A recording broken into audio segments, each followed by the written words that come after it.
소중한 나. 무한 행복!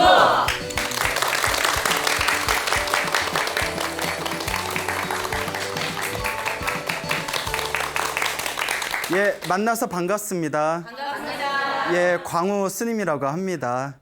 예, 이제 제 본명 다 아시죠? 네. 예. 자, 여러분, 이렇게 우리가 또 부처님의 소중한 가르침을 배우기 위해서 우리가 어떻게 행복해질 수 있을 것인가를 우리가 진지하게 고민하기 위해서 또 이 자리에 모이게 되었습니다. 우리 불교를 윤회법이라고 합니다. 윤회 가르침을 핵심으로 삼고 있죠.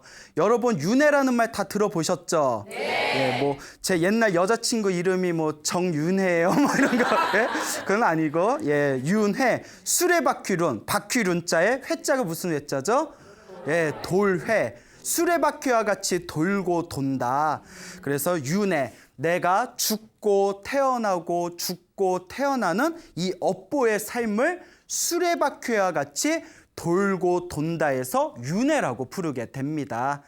우리 중생들은 시작 없는 옛적부터, 여기서 시작 없는 옛적이라는 표현을 우리 불교에서는 무시이래라고 합니다. 시작이 없는 이래로부터, 그러니까 인간의 인식으로는 헤아릴 수 없는 머나먼 과거 세상에서부터 지금까지 끊임없는 윤회를 해왔다고 합니다. 그래서 태어나고 죽는 것을 반복하면서 이 윤회의 삶을 살아오고 있는데, 이 윤회의 가장 중요한 핵심 축이 바로 업이에요. 무엇이라고요? 업보입니다. 업에 의해서 우리가 새로운 몸을 받고, 업에 의해서 우리가 다음 생이 결정지어지게 되고, 또 업에 의해서 우리의 행복과 불행이 나누어지게 된다고 합니다. 자, 그러면 이 업을 짓는 존재는 누구인가? 누가 업을 지을까요? 그렇죠. 자기 자신의 업을 짓습니다. 그래서 인간을 기준으로 했을 때, 이 인간을 기준으로 했을 때 우리는 머나먼 무시이래, 시작이 없는 옛날부터 지금까지 세 가지로 업을 지었다고 합니다. 그 세 가지가 무엇일까요? 다 아는데 대답 안 하시는 거죠? 예, 제가 자주 말씀을 드렸습니다. 몸과 말과 생각. 그래서 몸, 신, 입구, 그 생각의 해서 신구의 삼업으로 이제 우리 이 세 가지를 통해서 업을 짓는다고 했습니다. 이 업은 크게 두 가지로 또 나누어집니다. 좋은 의도를 가지고 몸과 말과 생각으로 행위를 일으키면 우리가 그 업을 선업이라고 부르게 됩니다. 나쁜 의도를 가지고 몸과 말과 생각으로 행위를 일으키면 나쁜 의도로 지은 업이기 때문에 무슨 업이라고 부를까요? 악업이라고 부르게 됩니다. 그래서 선업은 우리에게 행복을 가져다 주고, 악업은 우리에게 불행을 가져다 준다고 합니다. 그래서 내가 지은 업보에 의해서 지금까지 끊임없이 우리가 새로운 몸을 받고, 새로운 몸을 받아서 어떤 사람은 행복하게 살아가고 어떤 사람은 좀 불행하게 살아가고, 행복과 불행이 자기가 지은 선업과 악업의 서로 교차함에 따라서 내가 지은 업보대로 행과 불행이 나눠지게 된다는 것이죠. 그래서 우리 불교에서는 우리가 살아가면서 안 좋은 일, 힘든 일, 괴로운 일을 겪게 되면 남을 원망해라, 원망하지 말아라. 원망하지 말아라. 남을 원망하기 전에 내가 먼저 복을 짓지 않았구나, 선업을 짓지 못했구나, 내가 전생에 악업을 많이 지어서 업보가 두껍구나라고 스스로를 반성해야 된다고 했습니다. 그리고 살아가면서 행복한 일이 많고, 살아가면서 좋은 일이 많이 생기고, 살아가면서 일이 잘 풀리는 사람은 스스로 교만한 마음을 갖지 말고, 내가 전생에 복과 선업과 공덕을 열심히 잘 지어서 이번 생에 이렇게 일이 잘 풀리는구나, 자꾸 행복한 일이 생기는구나 라고 스스로를 항상 다스리고 더 열심히 선업을 짓도록 노력하라고 우리 불교에서는 가르치고 있습니다. 이렇게 선업과 악업이라는 게 모두 누가 지은 업보다? 내가 지은 업보라는 것이죠. 그런데 부처님께서 세상을 떠나시고 수백 년이 지난 뒤에 그 인도 땅에 구마라다라는 스님, 이름이 구마라다예요. 구마라다라는 이름을 가진 큰 스님이 세상에 출현하셨습니다. 이 구마라다, 발음도 참 어려워요. 자꾸 혀가 꼬인다. 이 구마라다라는 스님께서, 그 발음이 어려우니까 그냥 구스님이라고 할게요. 이 구스님께서, 구마라다, 이 구스님께서 이제 널리 중생들을 제도하고 있는데, 중생들을 제도하실 때 그 어느 선비를 만나게 되었답니다. 그 어느 선비를 만났는데, 이 선비가 이 구마라다 이 구스님한테 저는 인과응보를 못 믿겠습니다 이러는 거예요. 그래서 이 구스님이 왜 인과응보를 못 믿겠냐라고 질문을 던지니까, 스님 제 말 좀 들어보십시오. 저는 인과응보를 못 믿겠습니다.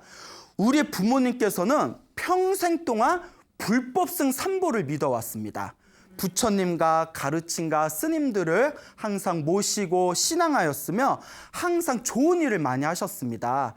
그런데 평생토록 질병 때문에 고생하셨고 평생토록 고생만 하셨습니다. 그런데 우리 이웃집에 이웃이 하나 살고 있었는데, 그 이웃은 백정이었습니다.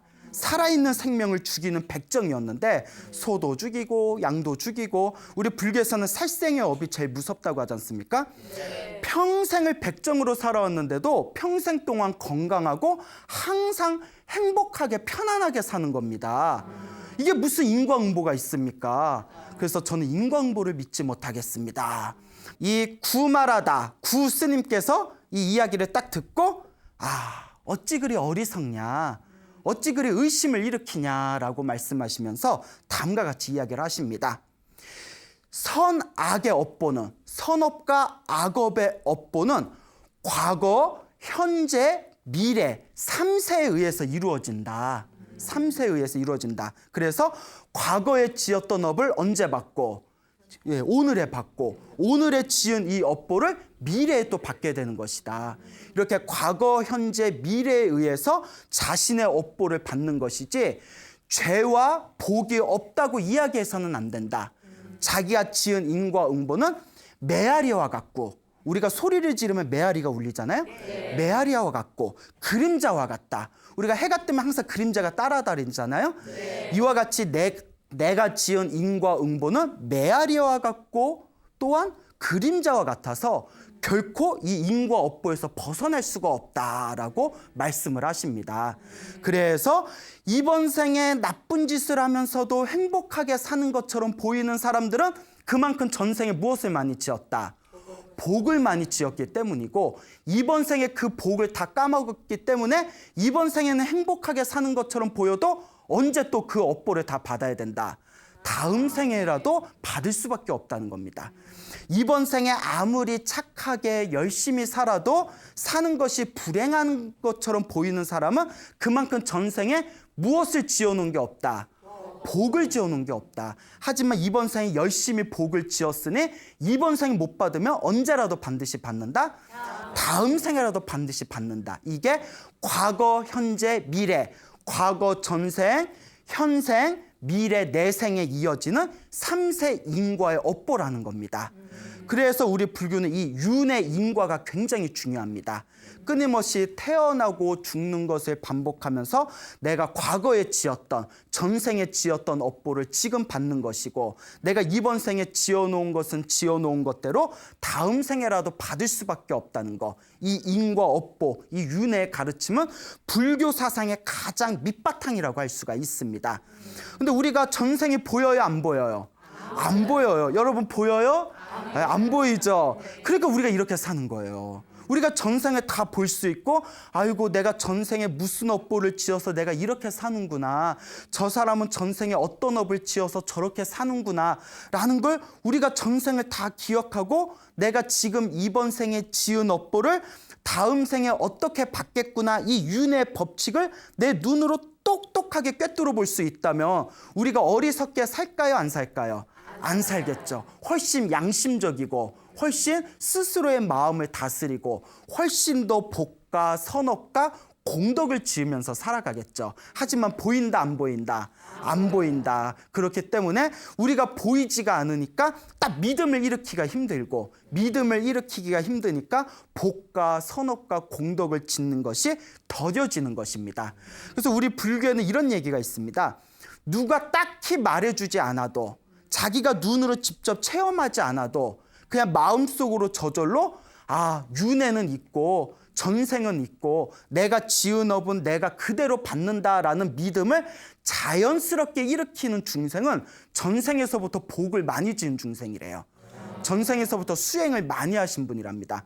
그렇기 때문에 이번 생에 누가 믿어라 이야기를 안 해도 자연스럽게 마음에서 그 믿음을 일으킬 수가 있다고 합니다. 여러분들은 윤회와 인과 업보에 대해서 믿음이 나요, 안 나요? 표정이에요. 예, 참 대답하고는 그래요. 괜히 물어봤네라는 생각이 듭니다. 자, 어쨌거나 내 마음, 내 내면에서 이 윤회와 이 인과의 업보를 믿는 것은 굉장히 중요합니다. 자, 그래서 우리 불교에는 다음과 같은 인과 업보의 3대 법칙이 있습니다. 자, 첫째, 이번 생에 지은 것을 이번 생에 받는 거. 이걸 순현보라고 부릅니다. 순현보, 따를 순, 현재 현, 갚을 보, 현재 이 순간에 따라서 갚는다, 받는다라는 거예요. 그래서 이번 생에 지은 업을 이번 생에 받는 걸 순현보라고 부릅니다.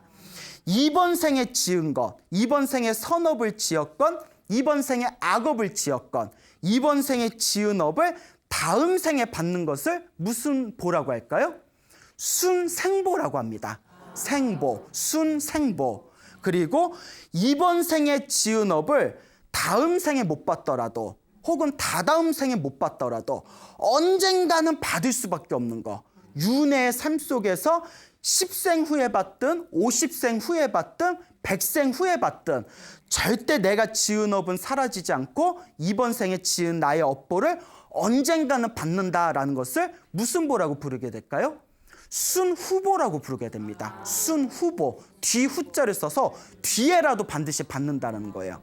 여러분들이 이번 생에 살아가면서 지금 직장에 나가면 월급을 탈 수가 있고 지금 직장에 나가지 않으면 월급을 받을 수가 없어요. 근데 지금 나가고 안 나가고는 누구의 의지에 담겨 있어요? 나의 의지에 담겨 있죠. 나가도 되지만 날씨가 더우니까 오늘 쉴래 등등의 생각이 일어나지 않습니까? 직장에 나가서 월급을 타오거나 직장에 나가지 않아서 월급을 받지 못한 것도 무슨 보에 속할까요? 순현보, 지금 내가 결정한 의지에 따라서 지금 이번 생에 내가 받은 거예요. 무슨 말인지 알겠죠? 근데 이제 여러분들이 더 깊은 고차원적인 어떤 원력을 가지고 예를 들어서 부처님 제가 대통령이 되게 해주세요라고 간절하게 막 기도를 했을 때 대통령이 되게 해주세요라고 기도를 했는데 이번 생에 지금 여러분들이 지금부터 요이 땅 하고 시작해서 저 대통령 되게 해주세요 관세음보살님 기도하면 이번 생에 대통령이 될 것 같아요? 안 될 것 같아요? 안 될 거야 아마. 뭘 고민하세요? 예? 아무리 관세음보살이 모든 소원을 이뤄줘도 지금 여러분들 아무것도 다져놓은 게 없는데 뜬금없이 저 이번 생에 대통령 되게 해주세요 하면 관세음보살님도 뜬금없죠. 얘가 왜 이러지? 자, 그런데 여러분들이 이번 생에 제가 반드시 대통령이 되게 해주세요라고 간절하게 기도를 하면 이번 생에 기도한 그 대통령이 되게 해주세요라는 발언의 힘에 의해서 언제 넘어가게 된다?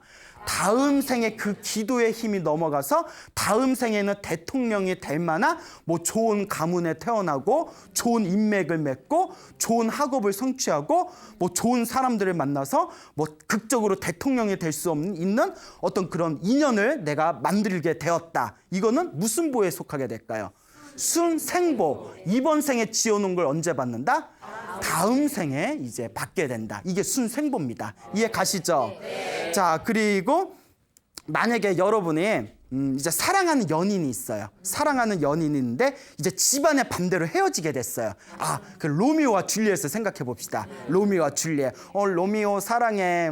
줄리엣 우리는 왼수에 가면 안 돼. 막 이래가지고 이러쿵저러쿵 해서 서로 약속을 해요. 우리가 다음 생이든 다다음 생이든 서로 다시 남녀로 만나서 다음 생에는 반드시 사랑을 이루자. 이렇게 서로 굳게 원력을 세웁니다. 그런데 다음 생에 로미오는 개로 태어나고 줄리엣은 고양이로 태어났어요. 그 둘이 이루어져야 못 이루어져요. 못 이루어지죠. 또 그 다음 생에는 개로 태어났던 로미오가 하늘색에 태어나고 고양이로 태어났던 줄리엣이 지옥에 떨어져 버렸어요. 그러면 다다음 생에도 서로 이루어져요, 못 이루어져요?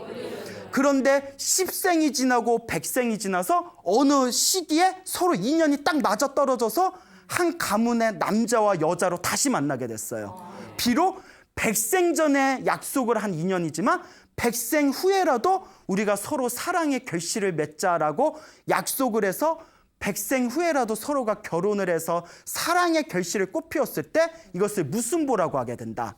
순후보라고 하게 되는 겁니다. 자, 이와 같이 이번 생에 받는 것은 순현보, 다음 생에 받는 것은 순생보, 그리고 언젠가라도 받을 수밖에 없는 것은 순후보. 확실히 알겠죠?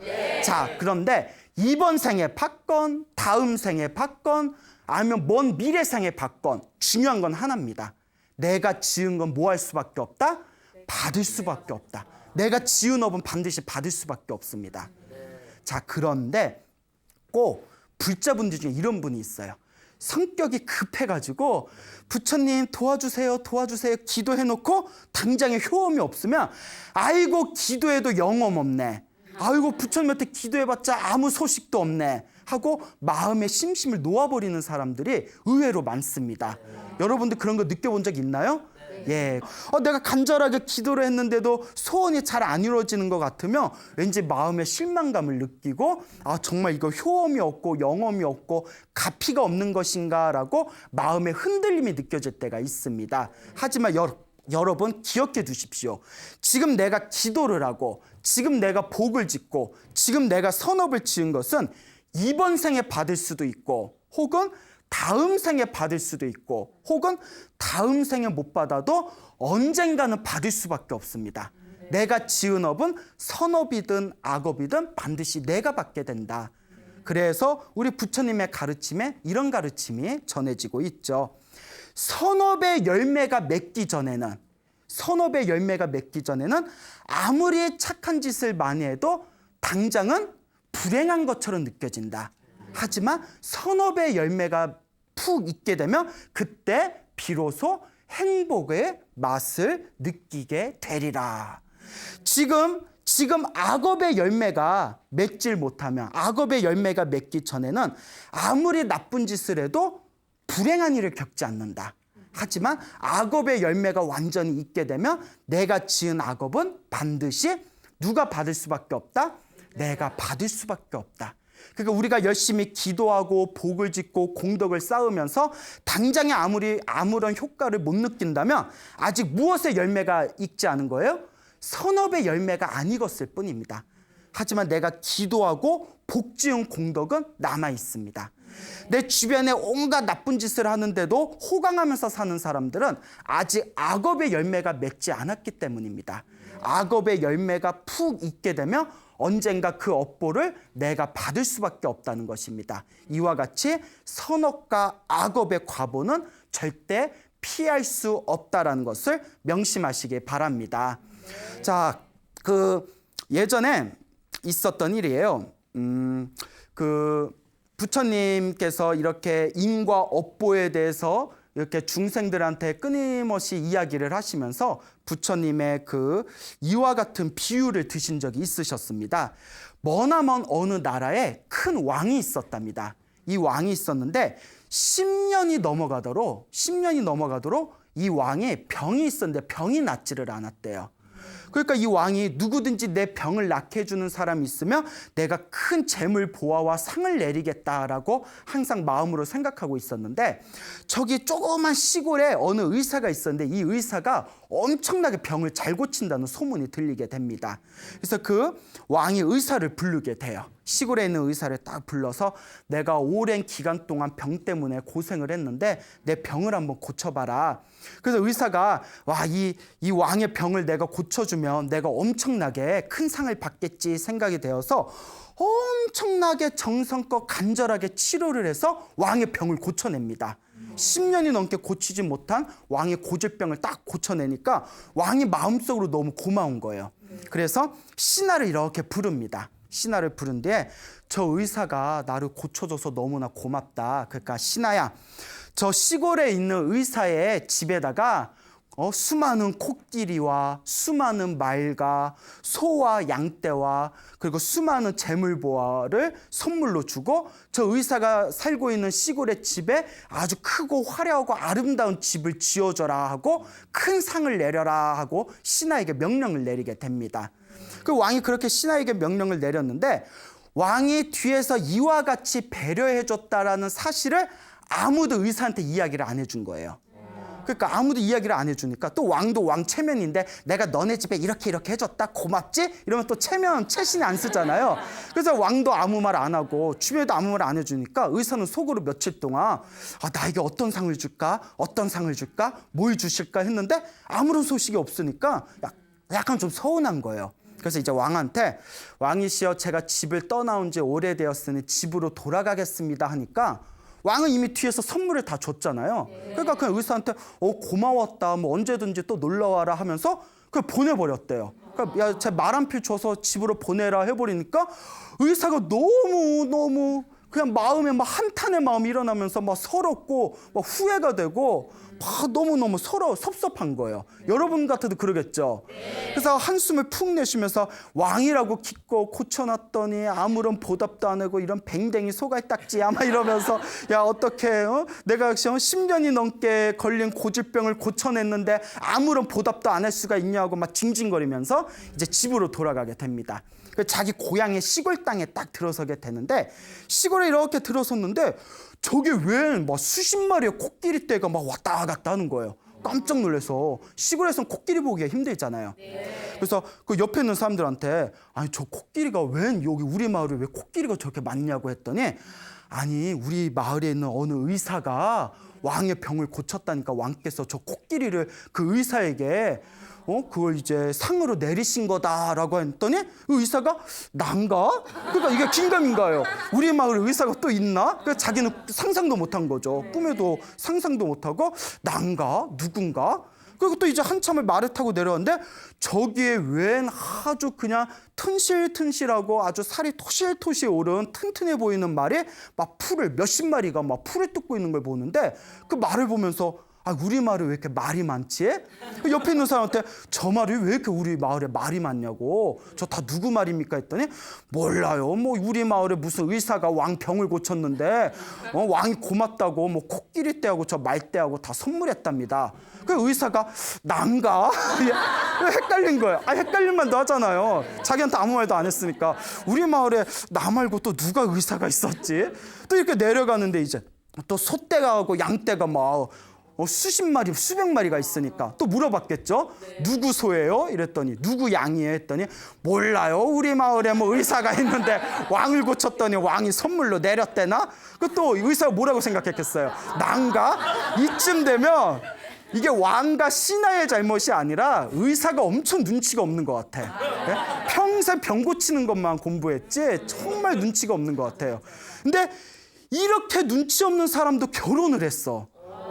그래서 이제 우리 마누라한테 빨리 가봐야겠다고 딱 갔는데 자기 집에 자기가 살던 초가삼가는 안 보이고 엄청나게 화려하고 아름다운 궁전이 있는 거예요. 으리으리한 별장, 궁전 같은 별장이 있어서 깜짝 놀라서 그 앞에서 그 집을 지키는 문지기한테 아니 이 집이 누구 집입니까? 했더니 몰라요. 여기 의사가 살고 있었는데 뭐 왕이 이거 집을 지어줬다는데 나는 여기 취업한 지 얼마 안 돼가지고 나도 여기 의사 양반 얼굴을 못 봤어 이런데 문에서 왜 옷을 화려하고 그가 온갖 그 아름다운 보석을 온몸에 주렁주렁 매단 복부인 있죠. 복부인. 그 귀부인이 싹 나타나면서 의사를 향해서 미소를 지으면서 막 이렇게 손을 흔들더래요. 그래서 아니 왜 여자가 나를 보고 손을 흔들지? 누구지 하고 봤더니 누구예요? 자기 부인인 거예요. 자기 마누라. 깜짝 놀라서 이게 어떻게 된 거냐 했더니 아니 여보 모르고 있었어. 당신이 왕의 병을 고쳐줘가지고 왕이 고마워서 신하들을 시켜서 우리 들판에다가 코끼리도 사다 놓고 말도 사다 놓고 소떼하고 양떼도 사다 놓고 집도 지어놓고 저보고 이거 옷하고 이 명품 백하고 이거 보석하고 다 선물한 거 아니에요. 우리 인생 피었어 여보. 그때서야 무릎을 치면서 왕께서 이렇게 다 나를 위해서 후한상을 내려주셨는데 내가 그것도 모르고 내가 속으로 투덜대고 한탄하고 탄식을 했구나 하면서 그렇게 이제 자신의 잘못을 뉘우쳤다는 이야기가 전해지고 있습니다. 뭐 이야기는 재미가 있죠. 근데 이 속에 인과 업보에 대한 엄청난 그런 어떤 힌트들이 이렇게 밑바닥에 깔려있는데 혹시 눈치채셨습니까? 그래요. 챘는데도 대답 안 하는 거죠? 자, 여러분. 이 이야기의 의사는 복을 지으려는 사람을 뜻하는 겁니다. 복 지으려는 사람. 그리고 의사가 왕의 병을 고치는 것은 이 의사, 복 지으려는 사람의 복을 짓고 있는 행위랍니다. 막 복을 짓기 위해서 화장실 청소도 하고 가난한 사람들한테 먹을 것도 나눠주고 막 부처님한테 기도도 하고 그 이제 왕의 병을 고쳐주는 것은 이제 복을 짓는 행위고 왕의 병이 다 치료가 된 것은 자기가 짓고 있는 복과 선업의 공덕을 성취한 거랍니다. 이제 복 지은 것을 성취한 거예요. 그리고 왕이 선물로 뭐 코끼리와 소와 말과 양과 막 집과 그리고 뭐 의리의리한 뭐 별장과 재물 보화를 선물한 것은 그 복을 성취한 내가 지은 내가 닦은 성취한 복을 누가 받는 것이다? 내가 받는다는 거예요.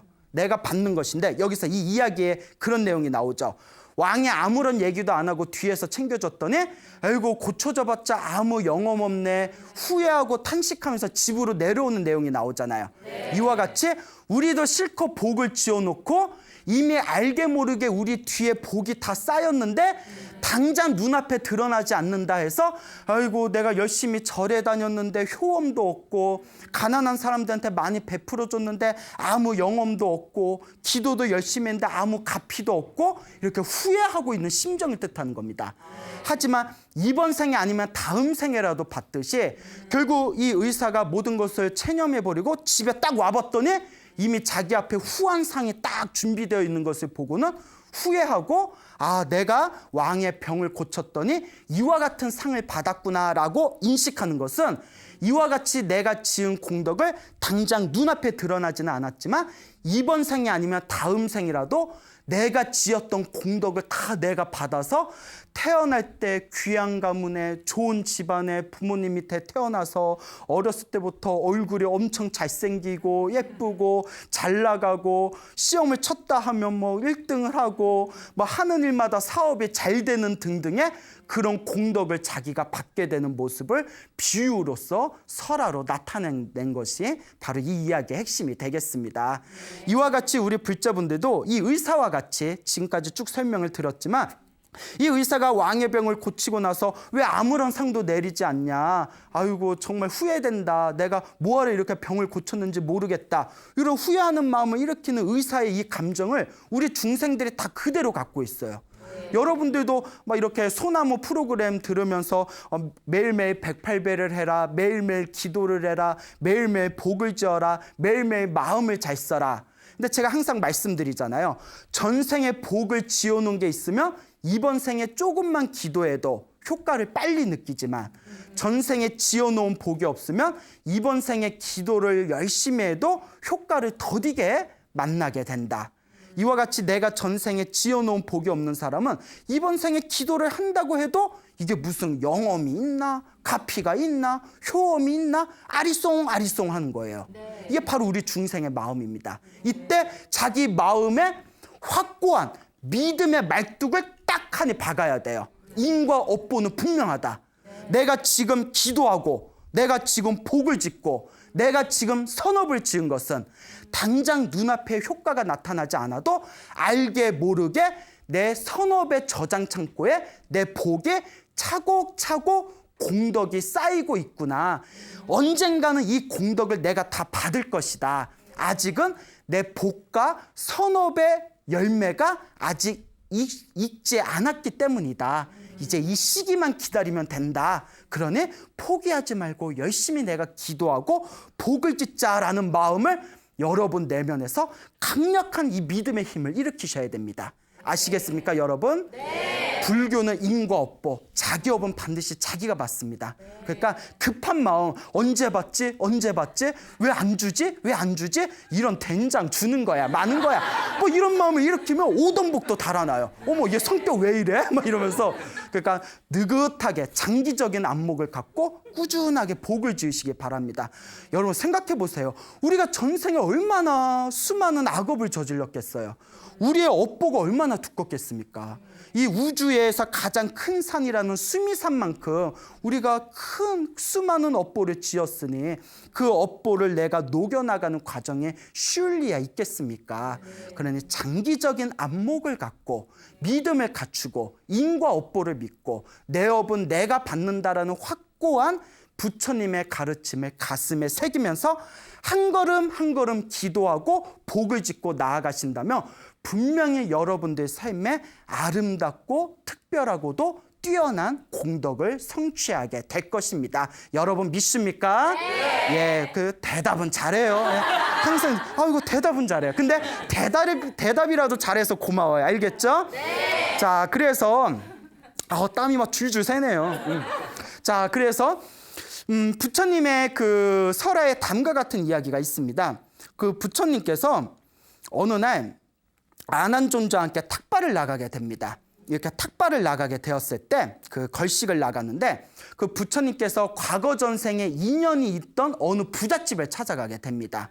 그래서 어느 부잣집에 딱 찾아갔는데 그 나라에서도 가장 큰 부자 중에 그 부자라고 할 만한 그런 엄청난 부잣집에 찾아갔는데 부처님과 아난존자가 딱 이렇게 그 집에 들어서니까 그 집에 있던 그 뭐 할아버지, 할머니, 아들, 뭐 며느리, 손주 할 것 없이 부처님 오셨다, 부처님 오셨다 하면서 그 자리에서 맨발로 뛰쳐나와가지고 부처님과 아난존자를 이렇게 귀한 상석에 모셔놓고 의리의리한 진수성찬 딱 공양을 올립니다.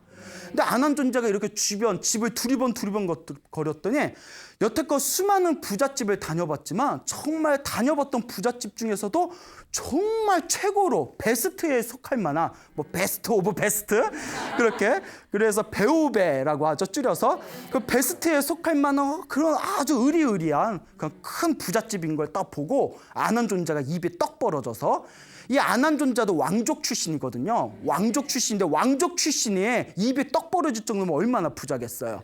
부처님한테 거룩하신 세존이시여, 이 집은 도대체 어떤 공덕을 지었기에 이렇게 사람으로 살면서도 뭐 천상의 부귀를 누리면서 사는 겁니까? 라고 하니까 부처님께서 다음과 같이 말씀하십니다. 아주 머나먼 과거 전생에 그 어느 가난한 집안이 있었답니다. 이 가난한 집안이 있었는데 가뜩이나 가난해 죽겠는데 그날에 큰 흉년이 들었대요. 그래서 도저히 먹고 살 길이 없어가지고 산에 가서 풀 있죠. 풀을 뜯어다가 풀죽을 끓여서 먹었대요. 우리는 큰일 나죠. 그 풀에 독성 같은 게 있을 수 있기 때문에 잘못하면 막 혀 돌아가고 막 입에서 거품 물고 그러지 않습니까? 그래서 왜 이렇게 웃어요? 거품 문다니까? 자, 그래서 이제 풀죽을 끓여 먹었는데 이 풀죽을 다 끓여서 먹으려는 찰나에 어느 그 수행을 하시는 수행자 스님께서 탁발을 나오신 겁니다.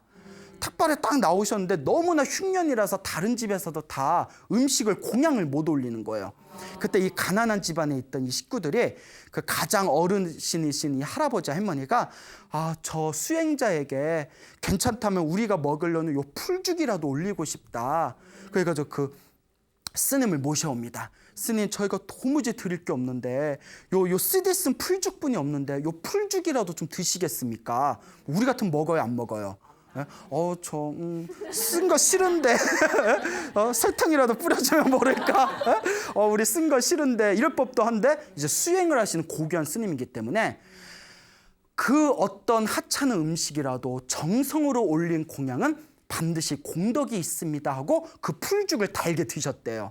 얼마나 맛없었겠어요. 그래도 정성으로 그걸 이렇게 맛나게 드시니까 그 집안에 있던 식구들이 서로 감동을 느끼면서 한 사람당 하루에 한 명씩 서로가 돌아가면서 자기가 먹을 분량의 풀죽을 그 스님께 올렸답니다. 그렇게 일주일 동안 올렸대요. 일주일 동안 서로 그 풀죽일 마냥 그 유일하게 먹을 게 풀죽밖에 없었는데 하루에 한 명씩 자기가 하루에 굶고서 굶은 풀죽을 누구에게 올렸다? 예, 그 도인 스님에게 올렸답니다. 그거 일주일이 지났을 때 이 집안 식구들이 저희가 스님께 수행하시는 스님께 진귀한 음식을 올리고 싶은데 저희가 가진 게 이 거친 풀죽밖에 없습니다. 저희가 스님께 귀한 공양을 올리지 못한 게 너무 안타깝습니다 하면서 막 한탄을 했대요. 가슴을 치면서 한탄을 하니까 이 도인 스님이 복을 지으려면 첫째는 보시다. 무엇이라고요? 보시, 베푸는 것이다. 그리고 두 번째가 계율을 지키는 것이다. 그러니 이제부터 살생하지 말라, 도둑질하지 말라, 거짓말하지 말라, 그리고 음행하지 말라, 사음하지 말라, 바람피지 말라는 뜻이죠. 마지막에 거짓말하지 말라. 그래서 살도 음망주, 살생하지 말고 도둑질하지 말고 사음하지 말고 거짓말하지 말고 술 마시지 말아라라는 5계를 내리셨다고 합니다. 그 이 집안 식구들은 평생 동안 5계를 지켰대요. 그래서 이 안한존자에게 이 석가모니 부처님이 다음과 같이 이야기하십니다. 그때 그 풀죽을 공양한 가난한 집의 사람들이 비록 거치고 거친 풀죽인 마냥 그 풀죽이언정 그 풀죽을 스님네께 공경하는 마음으로 올린 그 공양의 힘에 의해서 태어날 때마다 부귀영화를 누렸다는 거예요. 태어날 때마다 부귀영화를 누렸고, 그리고 스님이 떠나가면서 가르쳐준 5가지 계율을 열심히 지킨 공덕으로 항상 태어날 때마다 하늘세계 천상에 태어나거나 인간으로 태어나도 귀한 가문의 사람으로 태어나게 된 것이다 라고 하시면서, 그때 풀죽을 얻어먹은 그 도인 스님이 이번 생에 누구다? 바로 석가모니 부처님이고, 그때 그 도인 스님에게 풀죽을 올렸던 그 가난한 집 사람들이 바로 누구다?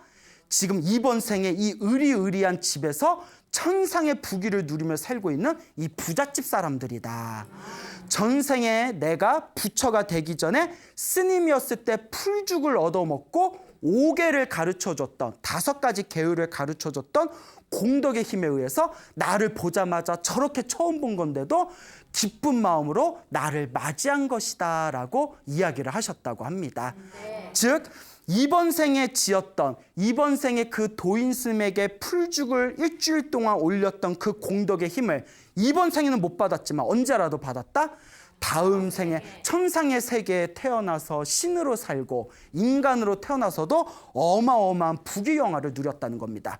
여기 우리 불교의 아주 놀라운 자비정신이 하나 이렇게 밑바닥에 깔려져 있죠. 이렇게 엄청난 공덕을 지은 이 보시 공덕에 엄청나게 큰 돈을 올렸을까요? 아니죠. 엄청나게 사람이 맛보기 힘든 의리의리하고 진귀한 음식을 올렸을까요? 아니죠. 무엇을 올렸죠? 평소 같으면 쳐다도 안 볼 퍼런 풀을 죽으로 쑤어 만든 풀죽을 올렸죠. 그런데 그 비록 보잘것없는 풀죽이지만 그 풀죽 안에 무엇이 담겨져 있었죠? 정성이 담겨져 있었죠.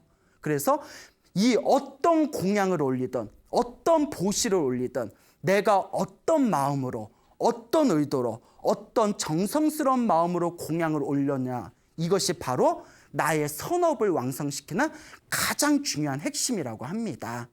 그러니까 우리 불자분들께서도 행복하게 살고 싶다면 보시를 하셔야 됩니다.